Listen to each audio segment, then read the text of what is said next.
Hello friend, welcome to my channel. My name is Marty Braden. If this is your first time watching one of my videos, thanks for checking it out. It's my hope that this and all other videos I'm doing satisfy your curiosity on the subject I'm covering. This one is why there almost certainly is no God. Before jumping right into it, I want to explain why I started this channel and why I cover the topics I do. I recently finished writing a book titled An Atheist Delusion, which is a rebuttal to the evolutionary biologist and renowned atheist author Richard Dawkins, who wrote The God Delusion. My book is my Latter-day Saints perspective on why I believe God exists, and Richard's, of course, is his perspective on why he doesn't. I recently published my book, and I decided to do short video reviews on all the arguments Richard and I cover in our books. That way folks like you don't have to go out and purchase them for 20 bucks or whatever. The video you're watching now is part 80 in a series of videos that I'm doing, and I was just ready to review chapter 4, its first subtitle, The Ultimate Boeing 747 Argument. And with that, let's pick it up where I left off last time. Okay. Richard sets the stage for the ultimate Boeing 747 argument, saying, quote, "Theists think improbability is evidence of design. Darwinian natural selection shows how wrong this is with respect to biological improbability," end quote. Darwinism teaches us to be wary, he says, of the easy assumption that design is the only alternative to chance, and teaches us to seek out graded ramps of slowly increasing complexity. After Darwin, we all should feel deep in our bones suspicious of the very idea of design, he says. The illusion of design is a trap that has caught us before, and Darwin should have immunized us by raising our consciousness, end quote. As I read and reread Richard's comments here that are in support of the idea that there almost certainly is no God, especially when he preaches his quasi-faiths most prominent tenet, natural selection, as providing the evidence that shuts down any argument of design, I find that Richard uses a sleight of words kind of effort to simply redefine what the word chance means. When I recognized this sleight of words for what it was, it reminded me of a YouTube video I watched recently. It was produced by PragerU, where Stephen Meyer was its spokesperson. This video is titled Evolution, Bacteria to Beethoven. So you can put that in the search, it'll come right up for you. I suggest that you invest the 5 minutes it takes to watch it. It completely disassembles Richard's argument wherein he states, after Darwin, we all should feel deep in our bones suspicious of the very idea of design. In my view, deep in my bones, and even in my knower, any suspicions should be directed towards evolution and of its inherent sleight of hand deceptions. The next subtitle is Natural Selection as a Consciousness Raiser. Richard continues, if we were smart enough, we would see it just as Douglas Adams finally came to realize about the truth of it. And in having done so, Adams moved from being a believing Christian to a radical atheist, just as Richard is today, a radical atheist, with natural selection being the main contributing factor, end quote. If you want a clearer story of Mr. Adams' conversion to atheism, do a Google search for Douglas Adams and God, Portrait of a Radical Atheist.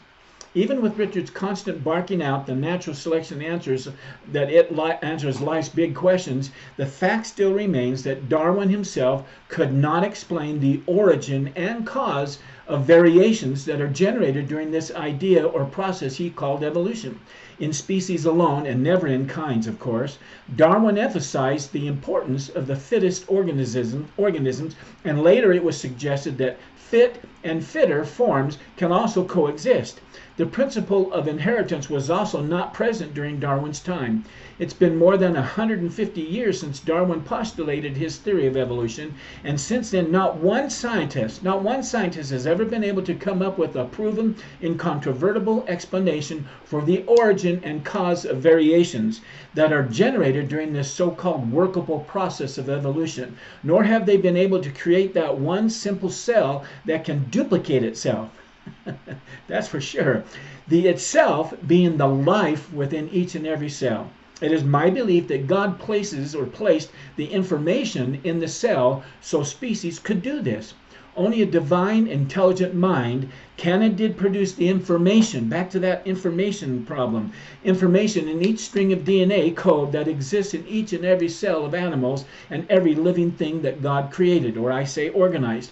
Of course, since I can't prove that God created or organized DNA with its 4 billion letter word, the biggest one in the world, made with DNA's chemical ACGT code, all of which is based on information that only comes from a mind.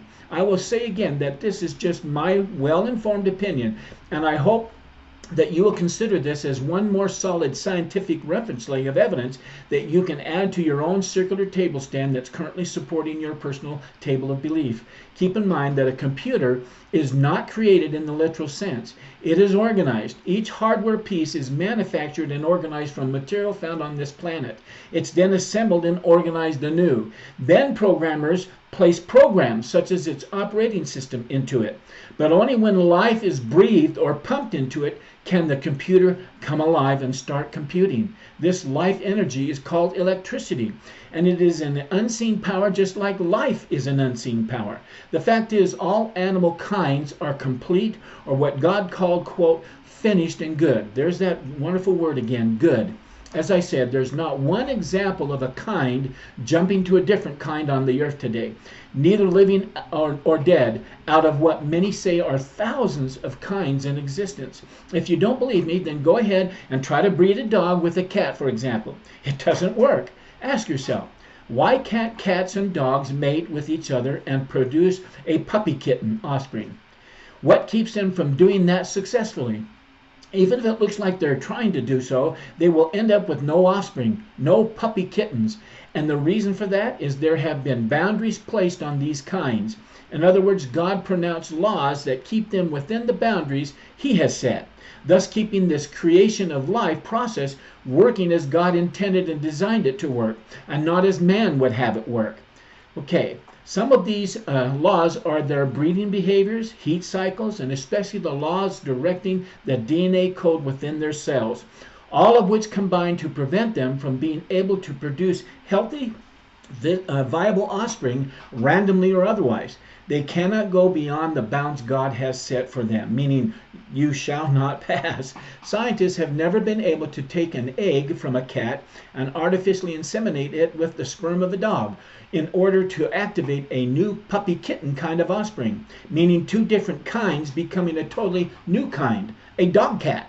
Hybrid species can be created, true, but only when the animals have similar DNA to each other, such as lions and tigers, which are in the same category of species and not from different kinds. Unique and specific DNA in all animal life, including human life, exists in every cell, and when its life itself is activated in those cells, it gives power and energy to that DNA, which when activated, it starts directing those cells that produce the necessary proteins needed for becoming the kind it was designed by God to become. He being the intelligent designer behind all the DNA information, directing this life to become a complete, finished creation. It is the DNA code, with its billions of pieces of information, the DNA's A, G, C, T alphabet code, once again, that provide the directions and instructions for all cells to manufacture, like a mini manufacturing plant, what they are meant to produce. And all the chemical codes in the respective double helix of DNA strings, as I said, has information in them. Information that has come from the gloriously intelligent, magnificently brilliant mind of God, which for me is the theory of everything scientists are looking for. Even the designer of the universe who organized all of the known and unknown matter.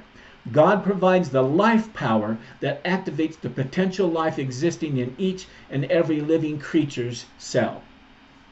It is a fact that mankind's parade of scientists certainly has not been able to produce life itself out of nothing.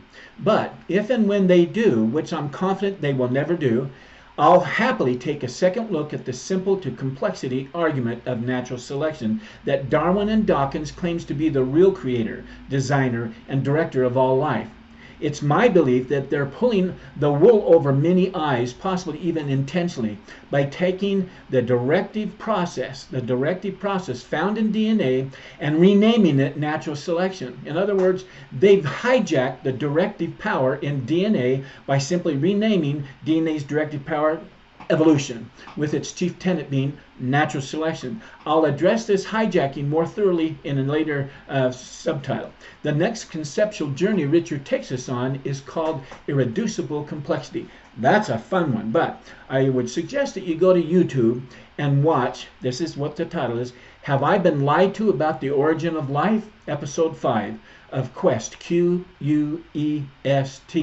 Questions Apologetics, to better understand why I say that some scientists, I'm not saying all, but there are definitely some scientists that have and are lying to us about this incredible hijacking. So that's where I'm going to leave it up. We'll pick up irreducible complexity on our next video. But until then, write your thoughts. I want to share, you have the opportunity to share some comments with me. I'd love to reply to them and answer any questions you have on both sides of the ledger here. Let's be kind and not contentious, but I think it'll be enjoyable to hear the other side as well.